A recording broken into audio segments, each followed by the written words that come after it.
ఇక్కడ మనం ధ్యానించబోయేటటువంటి రాజు పేరు హేరోదు రాజు.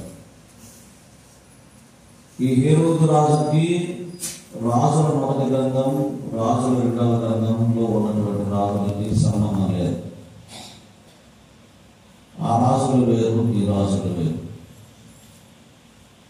ఈ హేరోదు అనేటటువంటి ఆయన